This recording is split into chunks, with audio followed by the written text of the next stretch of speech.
All right, good morning, everybody. Good morning. It is Friday. Mm-hmm. Right there. Okay, today, Jesus heals the crippled woman. Luke chapter 13, starting at verse 10. One Sabbath day, as Jesus was teaching in a synagogue, he saw a woman who had been crippled by an evil spirit. She had been double. She had been She had been bent double for 18 years and was able to stand up straight. When Jesus saw her, he called her over and said, "Dear woman, you are healed of your sickness." Then he touched her, and instantly she could stand straight.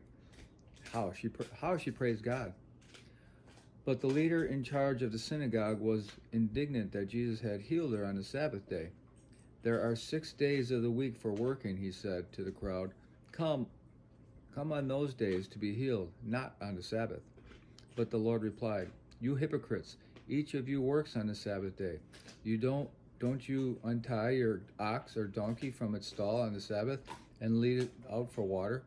This dear woman, a daughter of Abraham, has been held in bondage by Satan for 18 years.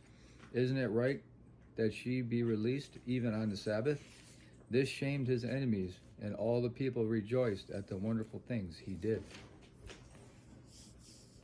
And now the commentary. Why was healing considered work? The religious leaders saw healing as a part of a doctor's profession, and practicing one's profession on the Sabbath was prohibited. The synagogue leader could not see beyond the law to Jesus' compassion in healing this crippled woman. Jesus shamed him and others leaders by pointing out their hypocrisy. They would untie their animals and care for them on the Sabbath, but they refused to rejoice when a human being was freed from Satan's bondage. In our fallen world, disease and disability are common. Their causes are many and often multiple: inadequate nutrition, contact with a source of infection, lowered defenses, and even direct attack by Satan. Whatever the immediate cause of our illness, we can trace its origin source to Satan, the author of all the evil in the world. The good news is that Jesus is more powerful than the devil or any disease. He often brings physical healing in this life, and when he returns, he will put an end to all disease and disability. Yeah, that can't come soon enough. No, it's something to look much forward to.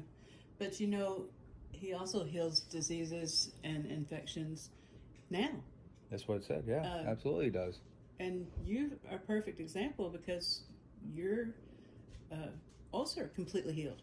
And my cancer. And your cancer completely healed. Yep. So there's praises that you are walking around testimony of. Yep. And let's, again, I bring this up all the time, let's also not forget the healing of our addictions. True. Which I think is more of a miracle than saying, pick up this mountain and move it, okay? I mean, that's, overcoming any addiction, I think, is a miracle in and of itself. Yeah. I mean, people try to do it by themselves, but it's... Yeah, it's not something to do by yourself. No, it really isn't. Okay. Hope everybody has a glorious day, and Yes. we'll talk to you later.